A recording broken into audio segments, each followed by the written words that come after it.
Well, let's see if we can make this go this morning, folks. We have had some fun.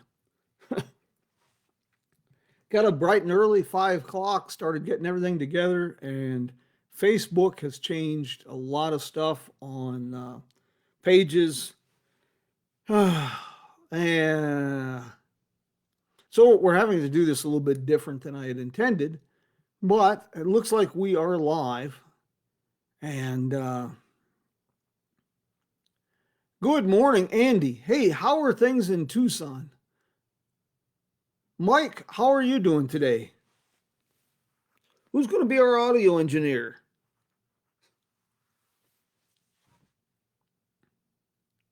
Yeah, boy, I tell you, Facebook just seems like as soon as you know the answers, they change the questions. It's been a challenge.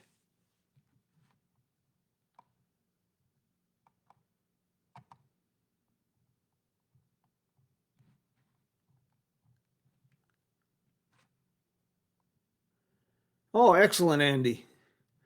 That's a little bit early, but thank you, Mark. Thank you very much. I was kind of questioning how it was doing. I've been just battling all kinds of problems this morning with Facebook. Coming up with query errors, had to reload pages.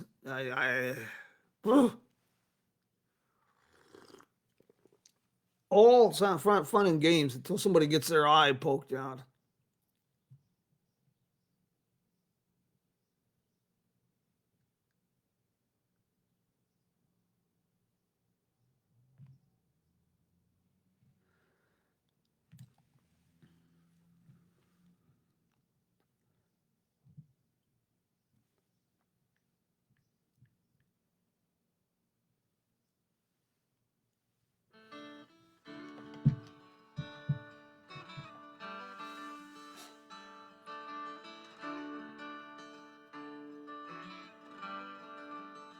Say hello to a new friend on an old road.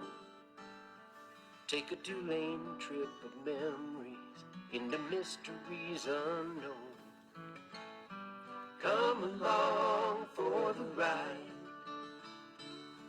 Jim Hinckley's America.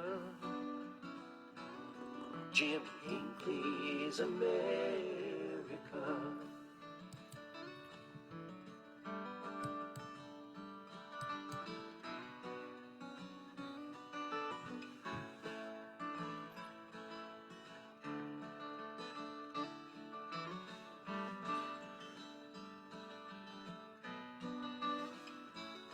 Good morning, mi amigos. How is everyone doing this beautiful morning? Here in Jim Hinckley's America, it's shaping up to be quite a spring and summer if I can stay in the saddle and put up with some of the frustrations. When we started this morning, I was talking about I've been battling Facebook and other technical issues since about 5 o'clock this morning. Well, the good thing with technology and all the other things we're dealing with, we don't have to look for an excuse to drink. Anyway, hey, I'm pushing to meet the deadline for the new book, which is June 1st. And I've recently submitted an outline for a second title. I have some great new exclusive content I'll be sharing on our crowdfunding website on the Patreon platform. And I've had interesting meetings about Route 66 tourism development with a couple of communities along the highway. But all of this is a story for another day. On this week's episode of Coffee with Jim, I'm going to be talking about ghost towns. Now, the generally accepted description of ghost town is a, quote, deserted community with few or no remaining inhabitants. Well, I'm going to stretch that just a tad bit. Some of the towns I'm going to be talking about this morning still have a population. They even have operating businesses and a bit of a pulse. But these towns are mere shadows of what they once were. And in some instances, long-term survival is questionable. As an example, let's start with Quibero, New Mexico. Now, this village is located east of Grants and west of Budville on Route 66 in New Mexico. And it's often overlooked by roadies and Route 66 enthusiasts, and that's understandable. It's located on a little loop of Route 66 that was bypassed in 1937. This place is ancient, pure and simple. An Indian pueblo of unknown origin and unknown age was located at this site when the Mexican village was established here sometime around 1775 or 1776. Maps from the Dominguez Escalante expedition of the mid-18th century indicated that the site was also the crossroads of an ancient Native American trade route. And it served as a military outpost for the Mexicans during their battles with the Navajo. Kit Carson garrisoned here for the same reasons. And in the small cemetery, there's a section of graves for Confederate soldiers. The population has held steady at around 280 people for decades.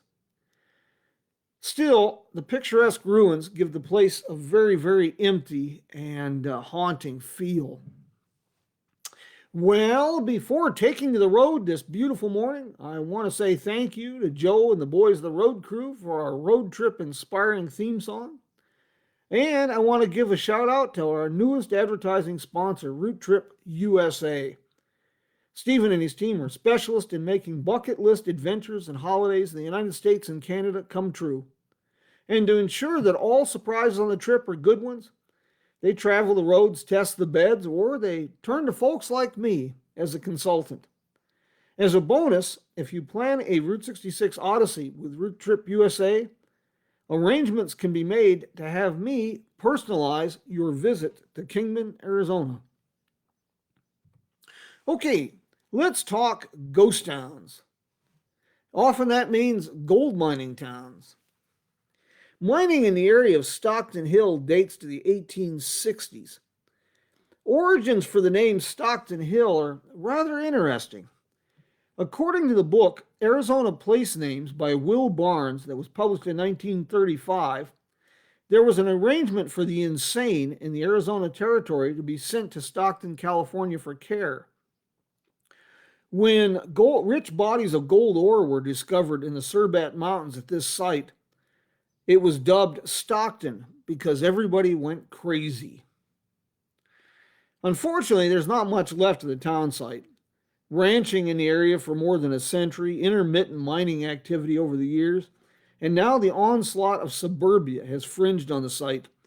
One of these mornings, I'll share with you my involvement with a bizarre mining endeavor that I was involved with at the town site. It was my first opportunity to work underground. Anyway, there are still some tangible links. Stockton Hill Road, once connected the mining town with the railroad, is one of the major thoroughfares in Kingman today. And the old wagon road at White Cliffs Park is a remnant of the original Stockton Hill Road.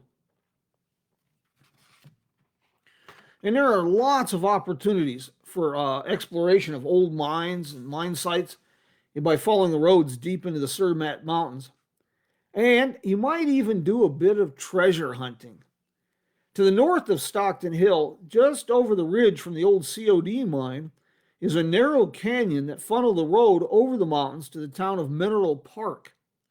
Canyon Station was located at the mouth of this canyon, and this site was the site of a robbery in about 1873. From that grain of truth, a legend of lost treasure has grown over the years. Now, how big the treasure is, or if it was ever found, is a matter of conjecture. The bottom line, the stolen money was never officially recovered, and the outlaws weren't in possession of the cash when arrested a few miles from the station. Next up, on more than one occasion, I've talked about Glen Rio, Texas. This has to be one of the most photographed ghost towns on Route 66. Dating to 1905, this old town had quite a history. By the late teens, there was a depot, a thriving business district that included the Glen Rio Hotel, hardware store, grocery store, cafes, and a couple of garages with service stations. There was even a weekly newspaper, the Glen Rio Tribune, that was published until 1934. The population today is less than 5, unless you count the dogs. But there are lots of picturesque ruins. And there is a tale of murder and mayhem. The town was in a precipitous state of decline by 1973, and that escalated with the bypass of Route 66 by a mile or so. On July 10th of that year, Desi Leach opened the State Line bar that she and her husband had purchased in the 1950s. It was one of the last remaining operational businesses in town. According to the police investigation, she was operating the bar alone that day. Investigators later determined that she had just 5 customers. One of those customers was John Wayne Lee, a friendly, personable young man that sipped beer and played pool with the other customers. But when they left, he struck. Shortly after stabbing Leach to death and robbing the bar, he was arrested in Vega, Texas. The empty old bar still stands in Glen Rio, but the story is largely forgotten. I detailed this sad tale in my book, Murder and Mayhem on the Main Street of America, Tales from Bloody 66. It was just one of the many stories of dark deeds that I uncovered. And I have to thank Blue Miller for this one. She brought it to my attention. You can order autographed copies on our website, jimhinckleysamerica.com.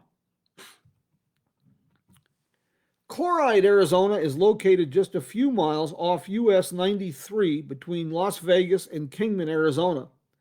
According to the census, the population is just a hair under 400 people. So it's a stretch to call the place a ghost town. There is a great little restaurant called Yesterday's and a couple of bars, but all of this is a far cry from its boom years around 1900. Prospecting in the area dates to the late 1850s. The town itself, as a rough and tumble tent city, dates to the mid-1860s. It is purportedly the oldest continuously inhabited mining town in Arizona. The first big mining operations commenced around 1870 with the discovery of rich deposits of silver. The post office was established in 1873, and within 2 years the town had a brewery, a general store, blacksmith shop, hotel, and numerous saloons. But there is an ebb and flow to old mining towns, and when the mines played out, the population drifted on to more promising places. But new discoveries and even larger mines led to a boom, and the post office was reestablished in 1893. At the turn of the century, there were more than 1,500 people at Chloride. The Arizona and Utah Railroad hints at just how prosperous Chloride was at the time. This railroad started as the aborted Sacramento Valley Railroad that was incorporated in September of 1898. And all that company accomplished before declaring bankruptcy was a survey for the rail line from Mechanico Siding west of Kingman on the Atchison, Topeka, and Santa Fe line to the towns of Chloride and White Hills, about 50 miles. The Arizona and Utah Railroad was incorporated on April 10, 1899, and construction commenced along the previously surveyed rail line. The company had plans to extend the railroad all the way up to Benelli Landing on the Colorado River, but the railroad was only built to a point referenced as White Hills Extension, which was about 3.5 miles northwest of Chloride. Construction of the standard gauge line began on May 15, 1899, and was completed to Chloride on April 25, 1900. The Arizona and Utah Railroad went into receivership in 1905 and was reorganized as the Western Arizona Railroad in January of 1906. At the same time, it was leased to the Atchison, Topeka, and Santa Fe. The daily trains continued to run until 1931.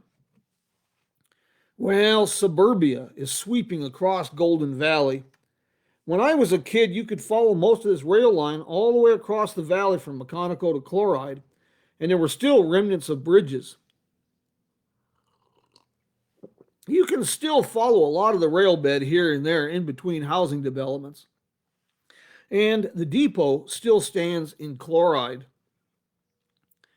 Now, Ludlow in California is best known today for its association with the National Old Trails Road and Route 66. but it was as a railroad town that it boomed.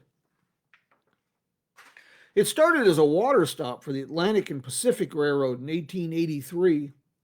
From 1906 to 1940, it was the southern railhead for the Tonopah and Tidewater Railroad, operated by the Pacific Coast Borax Company. This connected the main line of the railroad between Chicago and Los Angeles with the mining towns of Beatty, Tonopah, and Rhyolite in Nevada. Ludlow was also the northern railhead for the Ludlow and Southern Railway that ran south to the Baghdad Chase gold mine and the remote mining camp of Rochester in the Mojave Desert. This railroad operated from 1903 to 1931. I haven't had a chance to explore that rail line yet, but it's on my to-do list in a winter time, not in the summer. I'm really not that crazy. I am an old desert rat, but even you can get too much of a good thing. The next time that you're in Ludlow, turn left at the cafe and just drive a couple blocks back towards the railroad tracks. The vestiges that remain will surprise you. There are blocks and blocks of sidewalks, ruins, and steps that lead nowhere, but they do hint that this old town was once very busy and very vibrant. Stark contrast to what you see today. Speaking of the railroad in the frontier era and the western era, let me tell you a little bit about Crown King in the Bradshaw Mountains south of Prescott, Arizona. This is another ghost town with a really interesting railroad history. The old rail bed now serves as the primary road from the desert to the town high in the pines. And even though it's a gravel road, it's the only road that's suitable for use by a passenger car. For me personally, I prefer the territorial era Senator Highway from Prescott to Crown King. That road, however, does require ground clearance. And a 4x4 isn't a bad idea because you've got a couple stream crossings. The town has a pulse, and there are some great time capsules. The saloon opened in the 1870s. It's promoted as the oldest continuously operated saloon in the state of Arizona. But there's a caveat to that story. It hasn't always operated in Crown King. It was originally located in the mining town of Orobel. In 1906, it was dismantled and brought to Crown King by mule. As to the railroad, that was deemed an engineering marvel when it was built. Frank Murphy was a railroad man. He built what had been dubbed the Impossible Railroad, a line from Ash Fork to Phoenix that linked the capital city with the main line of the Santa Fe Railroad. The Bradshaw Mountain Railroad connected Mare in the low deserts to Crown King, a more than 3,000-foot climb in elevation. The 28-mile rail line from Mare through Cleator to Crown King was so steep there were more than a dozen tight switchbacks. These required that the rolling stock be modified. For every 2 miles of track, it took 7 miles of track to cover it. Needless to say that today, as a road, the old rail bed makes for a spectacular drive with stunning views. But it is steep, it is gravel, it is one lane with pullouts, and there are some narrow rock cuts. And since we're still, let's talk another one about Arizona. Surbad, Arizona is a true ghost town with a population of 0. As late as 15 or 20 years ago, there were lots of ruins, but whether overzealous treasure hunters and vandals have pretty much decimated the site. Foundations, head frames from later mining operations, and piles of stones that were once walls are about all that remain. And if you're sharp, you can still find vestiges of the cemetery. In 1874, this was the Mojave County seat. A state survey of that area noted that it was located approximately 35 miles from the landing on the Colorado River at Hardyville, and that the road was from fair to good. The population was reported as 100 people. Prospecting and mining had been ongoing in the area since the 1860s. Established in a rugged canyon, the town remained small but prosperous. There were law offices, a hotel of sorts, boarding house, general stores, saloons. Always got to have saloons, livery stables, and blacksmith shops and freighting companies. The boom was short lived. By 1890, only a few hardy souls still called the town home. By 1912, the population no longer warranted a post office. Mining in the area has been on again, off again for most of the last century. Hiking or a 4x4 is required to access the site, but it is scenic and it makes for a great outing.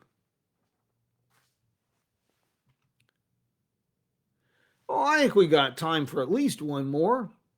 Jatopa, Kansas. That place has a population of about 1,000 people. So calling it a ghost town, I admit, that's a stretch. Still, that is a 20% decline in population since 2000. And the census of 1890 showed a population of 2,265 people. Located just a hair north of the Oklahoma state line in eastern Kansas, there are lots of great photo ops here. And the sense of history it's tangible, it's actually palpable. When American pioneers first moved into the area, an Osage Village was located at this site on the Neosho River. The town is actually named after Chief Jatopa. In 1847, a trading post to exchange goods with the Osage Nation was established here by Larkin McGee. When he opened the trading post, there were 3 other American families farming in the area.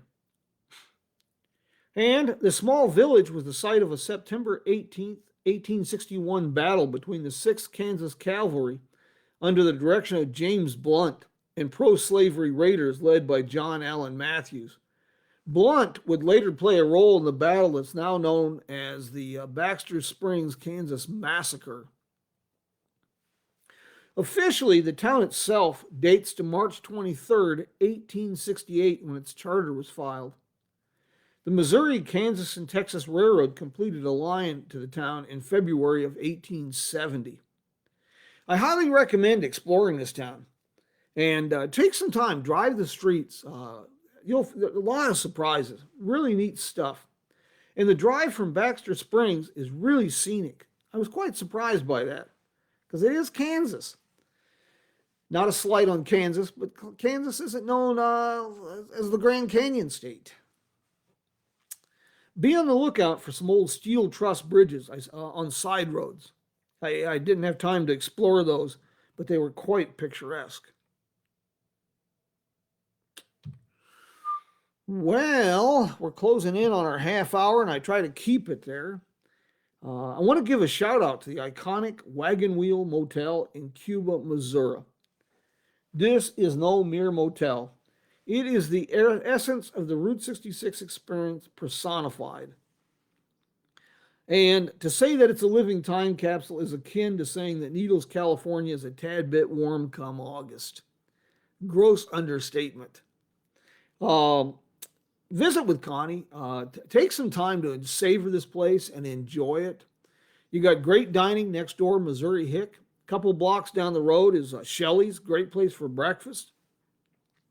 And if you wander down into Cuba itself, half mile or so, 1 block off Route 66, Main Street, you got Frisco's Grill and Pub, Riviera Maya. And my favorite for the morning activity, stop by Cuba Bakery and Deli on Main Street. Pick up some goodies. Let Connie know. She'll put on the coffee and just hang out at the shop and visit with Connie and some of the guests. Makes for a great way to start the day. As a bonus, they have signed copies of my books available.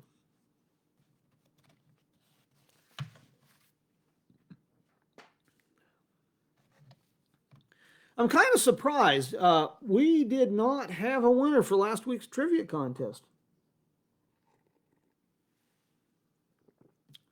The Motel Highway House in Albuquerque has its original signage. This is the last remnant of a pioneering motel chain. The chain was actually established in 1956 and had motels stretching all along Route 66 from Arcadia, California to Tulsa, Oklahoma. The Arizona connection is this. The company was organized in 1954 by Del Webb and some business associates in Phoenix, Arizona. And Del Webb went on to other things. He was a pioneer in the development of the modern retirement community. He was the fella behind Sun City, Arizona. I want to thank you for joining us this morning. Next week, I'm going to be talking about the National Old Trails Road. And always, as always, I promise that it will be interesting, informative, and that it might even inspire a road trip or two.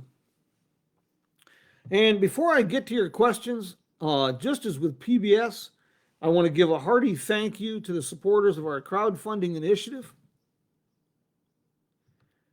Your dedication and continuing support makes so many of our programs possible. I really can't imagine what Jim Hinckley's America would be without you guys. Now let's see where we're at. We said good morning to Mr. Andy. He said it's going to be a tad bit warm down in Tucson. We're going to be pushing 90 degrees here in Kingman, Arizona today. Mark, how are you doing today? Yes, we don't want to forget that, Mark. Thank you. Happy Easter. God bless everybody.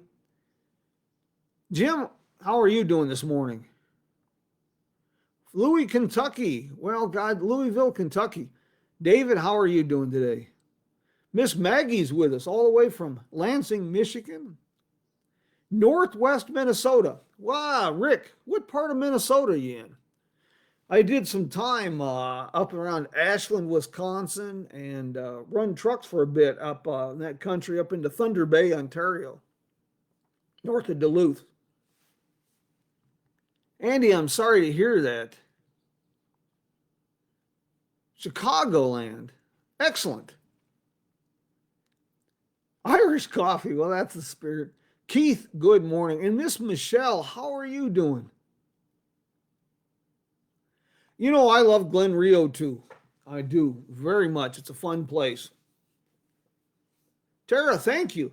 Yeah, the program was it was the most interesting. The California Historic Route 66 Association, they just figured they'd just roll with the punches last year, and instead of crying over spilled milk, they created some great Zoom presentations. And each one's gotten better and better. Their last one was about Amboy and its future and its past. And the next one sounds really great. A behind-the-scenes tour, Museum of Neon Art. And, of course, I will get that up on the Jim Hinckley's America page here just shortly. Laura, good morning. Well, if you missed anything, the program is archived here on the Facebook page, and it is also on our YouTube channel. Thank you, Andy. Yeah, there are, well, I shouldn't say, there's a little bit of tracks left. If you go out Route 66 west of Kingman, between Crazy Fred's truck stop and Dan's Auto Salvage, which was an old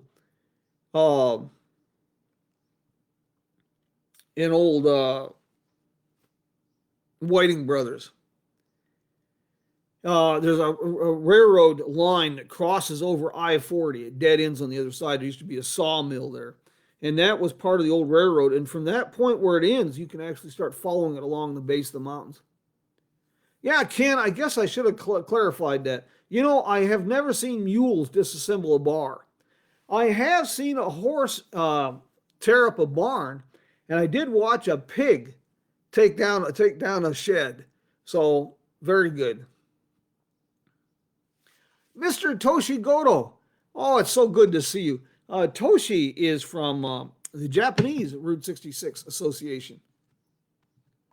Andy, thank you for that little tidbit. Mr. Dries, good morning, Marianne and Marion.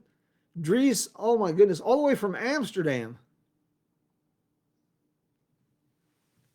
You just can't go, Mark, you can't go wrong with a wagon wheel. You just can't. Michael, I'm glad you enjoyed this morning. Casey, I got some things to say, but I'll say it private. Hope you're doing well. Thank you for that greeting, my friend. Jessica Bay, God bless. How are you folks doing today? I'm glad you enjoyed this. Dries, that sounds like here. We had, I was out in the snow 10 days ago. It's going to be 90 degrees today. Yeah, it's going to be a challenge, but I'll see what I can do. If I run overtime next week on our program, the National Old Trails Road, if I get to beating my gums too much, would anybody be upset with me?